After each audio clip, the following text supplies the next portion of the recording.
특세 가운데 홀파가 또 있는데 참 쉽지 않은 일이라고 생각합니다. 또 주일도 새벽 기도가 계속 시작되니까 쉽지 않은데 또 피곤하실 텐데 올라오신 여러분에게 고맙게 생각합니다.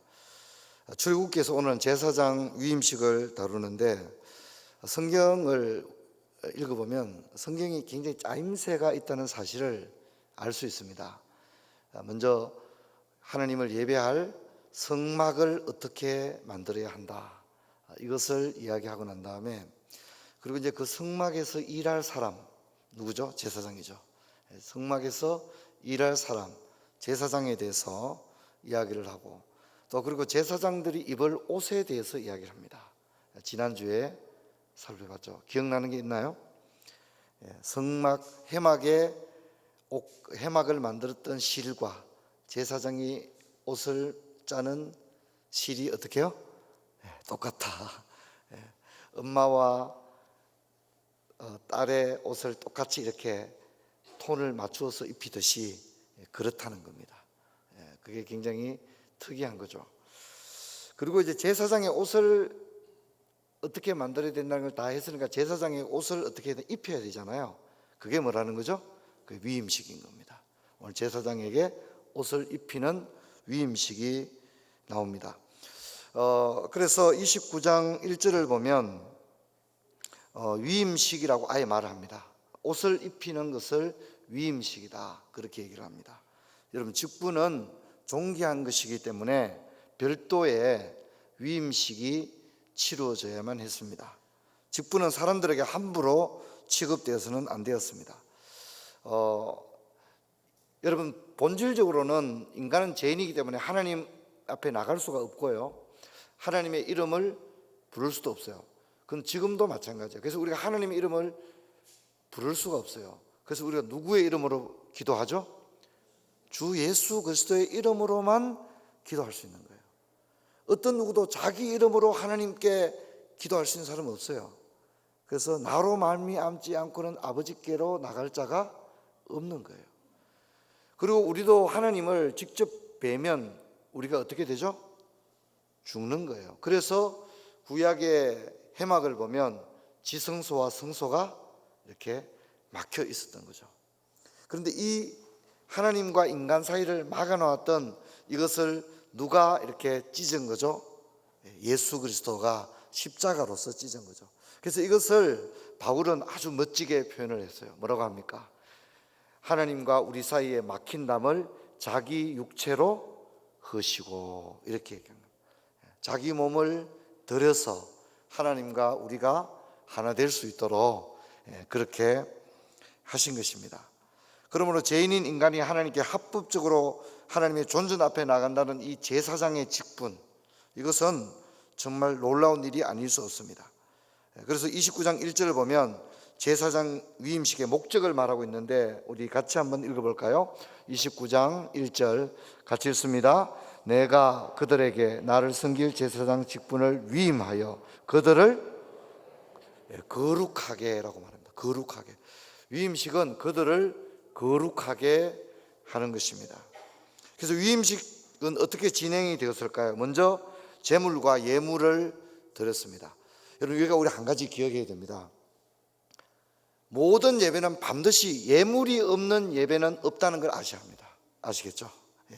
예물이 없이 드려지는 예배란 없는 거예요. 그래서 우리가 하나님 앞에 나올 때는 반드시 예물을 드려야 돼요. 예물을 드려야 돼요. 우리 예물 그러니까 헌금 생각하지만 여러분, 로마서 12장 1절은 뭐라 합니까? 너희 몸을 하나님이 기뻐하시는 거룩한 산 제물로 드리라고 한 거예요. 근데 여러분 어때요? 제물의 특징이 어떻죠? 제물은 모든 제물의 특징이 뭐예요? 그것이 수양이든 수소든 비둘기든 특징이 뭐예요? 예전에는 앞에 앉은 분들에게 막 질문을 막 던지던 그런 때가 있었지만 지금은 그럴 수 없지 않습니까? 모든 그 예물의 특징은 따릅니다. 죽여서. 살아있는 예물은 없어요. 산채로 드리는 예물은 없는 거예요. 죽여서 드리는데 죽여도 어떻게 드리죠? 배를 가르는 거예요. 그렇게 드리는 거예요. 그래서 성경이 뭡니까? 너희 몸을 하나님이 기뻐하는 거룩한 산 제물로 드리라는 것은 사실은 매번 예배에 나올 때마다 우리가 양을 잡아오고 수소를 잡아오는 게 아니라 진짜 제물은 누구라는 거예요? 바로 나 자신이라는 거예요. 나를 주님께 뭐로 드린다고요? 예물로 드린데, 이렇게 자존심이 살아서 퍼덩퍼덩하고 내 생각이 있고 이런 식으로는 하나님께 예물이 될 수가 어떻게 해요? 없다는 거예요. 그래서 사도 바울은 뭐라고 합니까? 나는 날마다 죽노라. 나는 날마다 죽노라. 그렇게 할 때 내 자신을 하나님 앞에 산 제물로 드릴 수가 있는 거예요. 이번에 제 동기 선교사님이 돌아가셔서 참 마음이 많이 아픕니다. 강 선교사님과 꾸양에 갈 때 곤명에서 그 선교사님 댁에서 이틀 잤던 기억이 나거든요. 선교사님은 16년을 중국에서 사역을 했고 결국 추방을 당했습니다. 여러분, 우리가 30대 초반에 선교사로 갔다가 쫓겨나서 이 50이 넘은 나이에 다시 다른 선교지로 간다는 것은 거의 불가능합니다. 그런데 그분들은 태국의 치앙마이로 가시게 됐고 2년 만에 2년을 채우지 못하고 dengu열로 결국 돌아가셨습니다. 참 너무 마음이 많이 아팠습니다. 그런데 돌아가시고 나면 그분이 사셨던 얘기가 많이 나오잖아요, 그죠? 너무 감동적인 거예요. 제 동기 목사님이지만 너무 감동적인 거예요. 거기도 중국인 교회를 하셨는데 중국인 성도님들이 그 목사님을 잊지를 못하는 거예요. 중국인 성도님들이 그 목사님을 잊지를 못하는 거예요. 그래서 제가 유튜브에 그 중국인 성도님들이 목사님을 그리워하면서 만든 영상을 봤는데 정말 눈물 없이는 볼 수 없더라고요. 선생님이 우리를 이렇게 사랑하셨다고, 선생님을 우리는 잊지 못할 거라고. 그리고 찬송을 부르면서 선생님에 대한 사랑을 꽃을 들이면서 고백을 하는데 참 한편으로는 진짜 이제 만 51세의 일기로 소천하셨으니까 너무 안타까운 일이지만, 한편으로는 많은 그 목사님들, 동기 목사님들끼리 모여서 그런 얘기했습니다. 한편 너무 마음이 아프지만 한편으로는 너무 부럽다. 왜냐하면 우리가 목사님들 정년이 70이거든요. 뭐 그 이상을 산다고 할지라도 우리가 얼마나 깨끗하게 살 수 있겠는가. 근데 목사님은 진짜 자신의 순전을 다 드리고, 그것도 선교지에서 마지막 날 돌아가시기 전에는 그 중국인 교회에서 몸이 너무 안 좋은데 열이 40도 오르는 중에도 마지막에 그 설교를 다 하시고 결국 돌아가셨거든요. 여러분 우리가 하나님 앞에 나올 때 내 자신이 살아있다면 그것이 어떤 의미든 진정한 예배가 될 수 없는 거예요.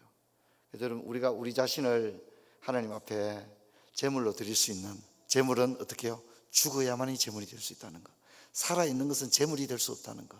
그래서 언제나 내 자신을 하나님께 나는 죽고 예수가 사는 언제나 그런 은혜가 있기를 주의 이름으로 축원합니다. 그런 마음을 가졌으면 좋겠습니다. 그래서 예물을 드렸는데, 예물은 수소 1마리와 수양 2를 드렸고요, 또 제물을 드렸고, 예물은 무교병과 무교과자와 기름 바른 무교 전병을 드렸습니다. 그래서 언제나 우리 하나님 앞에 올 때에 언제나 모든 예배는 반드시 예물이 있다는 것, 제물을 드려야 한다는 사실을 언제나 기억해야 됩니다. 한국은 참 가난했지 않습니까? 그래서 하나님께 드릴 게 없는 거예요. 제가 이제 고등부 때 교회가 볼리동에 있었고 제가 학교는 범어동에 있었습니다.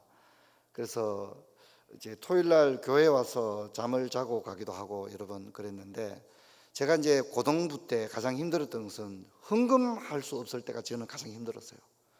저는 고등부였지만 개척교회였기 때문에 찬양대를 썼는데 헌금 바구니가 오면 너무 힘든 거예요. 내가 드릴 게 없으니까. 그래서 제 소원은 하나님께 헌금을 드리는 것. 여러분 혹시 기억나십니까? 예전에 고등학생들은 버스를 탈 때 성차권을 이렇게 기억나세요? 아주 진짜 작잖아요, 그죠?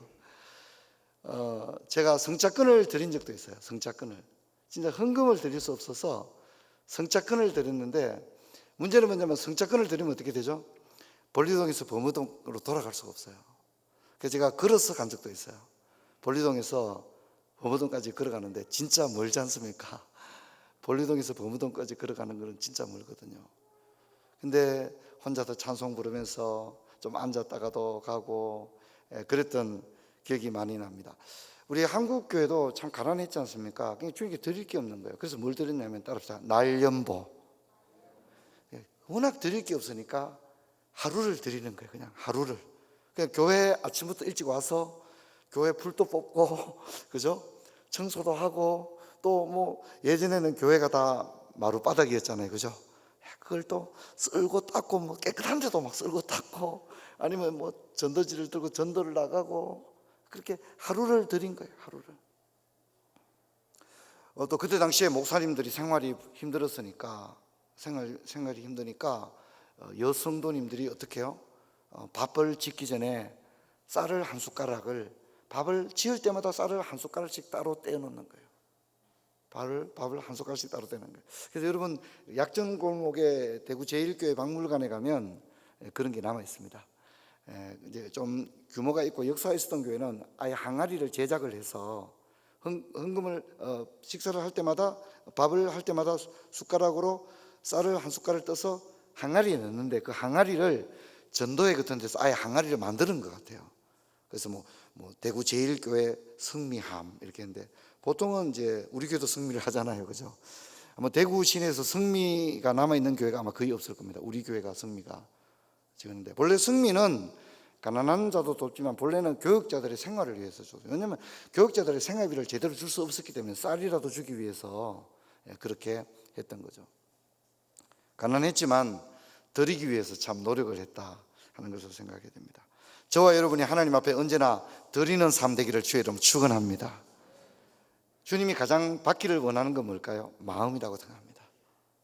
우리가 다 드려도 주님께 마음을 드리기를 실패했다면 아무것도 안 드린 것과 같지 않을까 그렇게 생각합니다. 그리고 물로 씻었습니다. 제사장을 물로 씻는 거예요.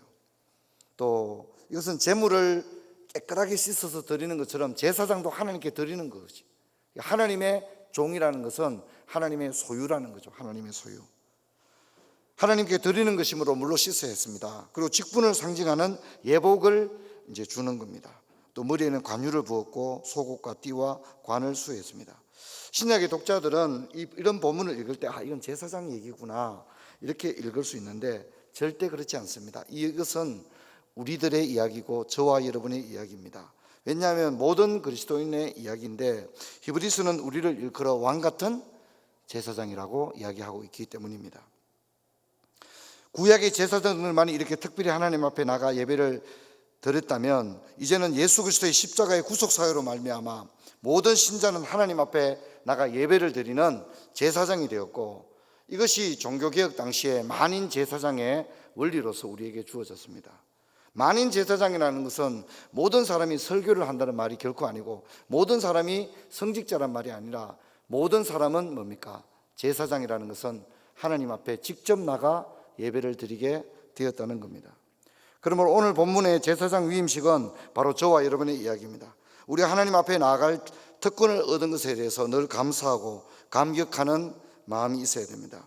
하나님 앞에 나아가는 사람은 자신을 물로 씻어야 합니다. 기름으로 머리에 바르는 태도로 나가야 됩니다. 제가 이제 제사장 위임식과 관련된 아주 독특한 이야기 하나만 좀 더 살펴보고 싶은데요. 성경을 한번 볼까요?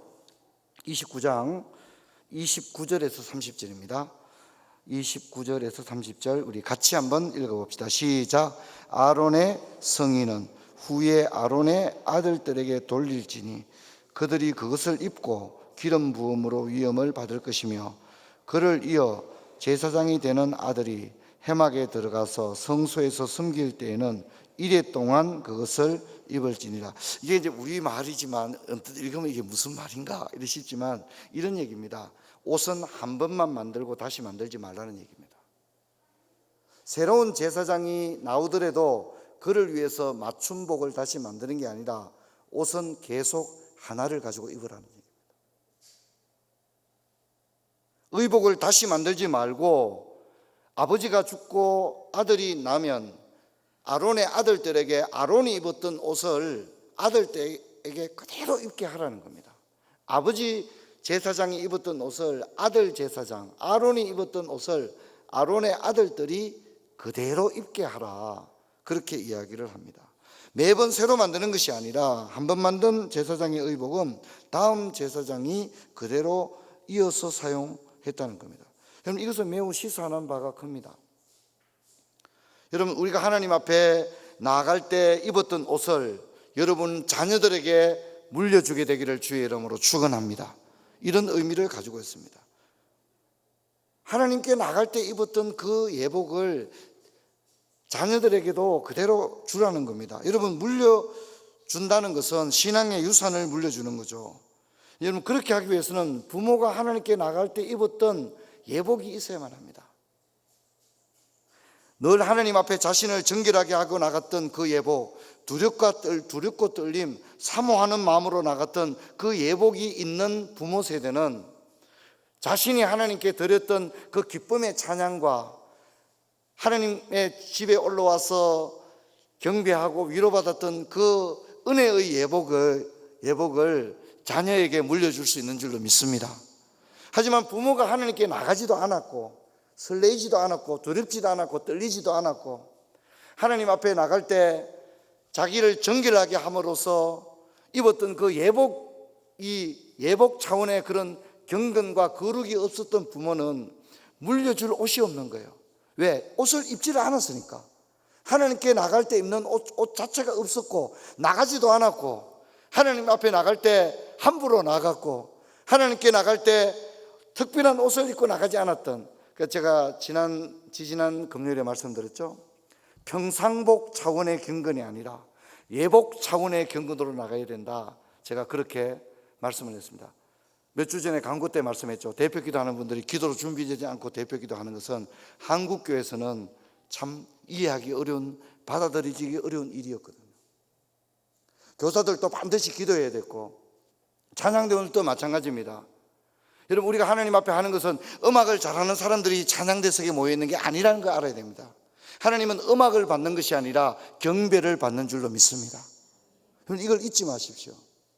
어떤 경우에도 잊어서는 안 됩니다. 저는 기도 없는 사역, 기도 없는 직분은 위험할 뿐더러 사실 굉장히 문제가 많다고 생각합니다. 여러분, 우리가 신약과 구약을 읽어보면 모든 문제는 어디서 출발합니까? 기도가 없는 사역으로부터 출발하고 있다는 겁니다. 여러분, 기도가 없는 상태는 굉장히 위험한 상태라는 사실을 잊지 말아야 됩니다. 여러분, 우리가 언제나 하나님 앞에 엎드릴 때에 하나님은 은혜를 주시는 줄로 믿습니다. 할렐루야. 여러분, 이것을 어떤 경우에도 잊지 마십시오. 우리 교회도 이번에 피택자를 많이 세웠는데 우리 교회가 직분자가 이제는 적지 않아요. 예전에는 우리 교회가 진짜 직분자가 적었어요. 제가 교회를 개척해서 여기 동구 반청동에서 성수로 와서 새벽마다 기도했던 것 중에 하나가 제발 권사님 한 명만 있으면 좋겠습니다. 교회에 권사님이 한 명 있으면 좋겠습니다. 참 많이 기도했습니다. 그 전에 방청동에 있을 때는 반주자가 없어서 제가 진짜 기도를 많이 했어요. 하나님, 우리 교회에 반주자 한 명만 보내달라고, 반주자를 좀 보내달라고 제가 그렇게 기도했습니다. 여러분, 이제는 우리 교회가 직분자가 적지 않아요. 장로님들도 적지 않습니다. 우리 은퇴 협동 장로님들까지 치면 장로님들의 숫자가 진짜 많아요, 이제는.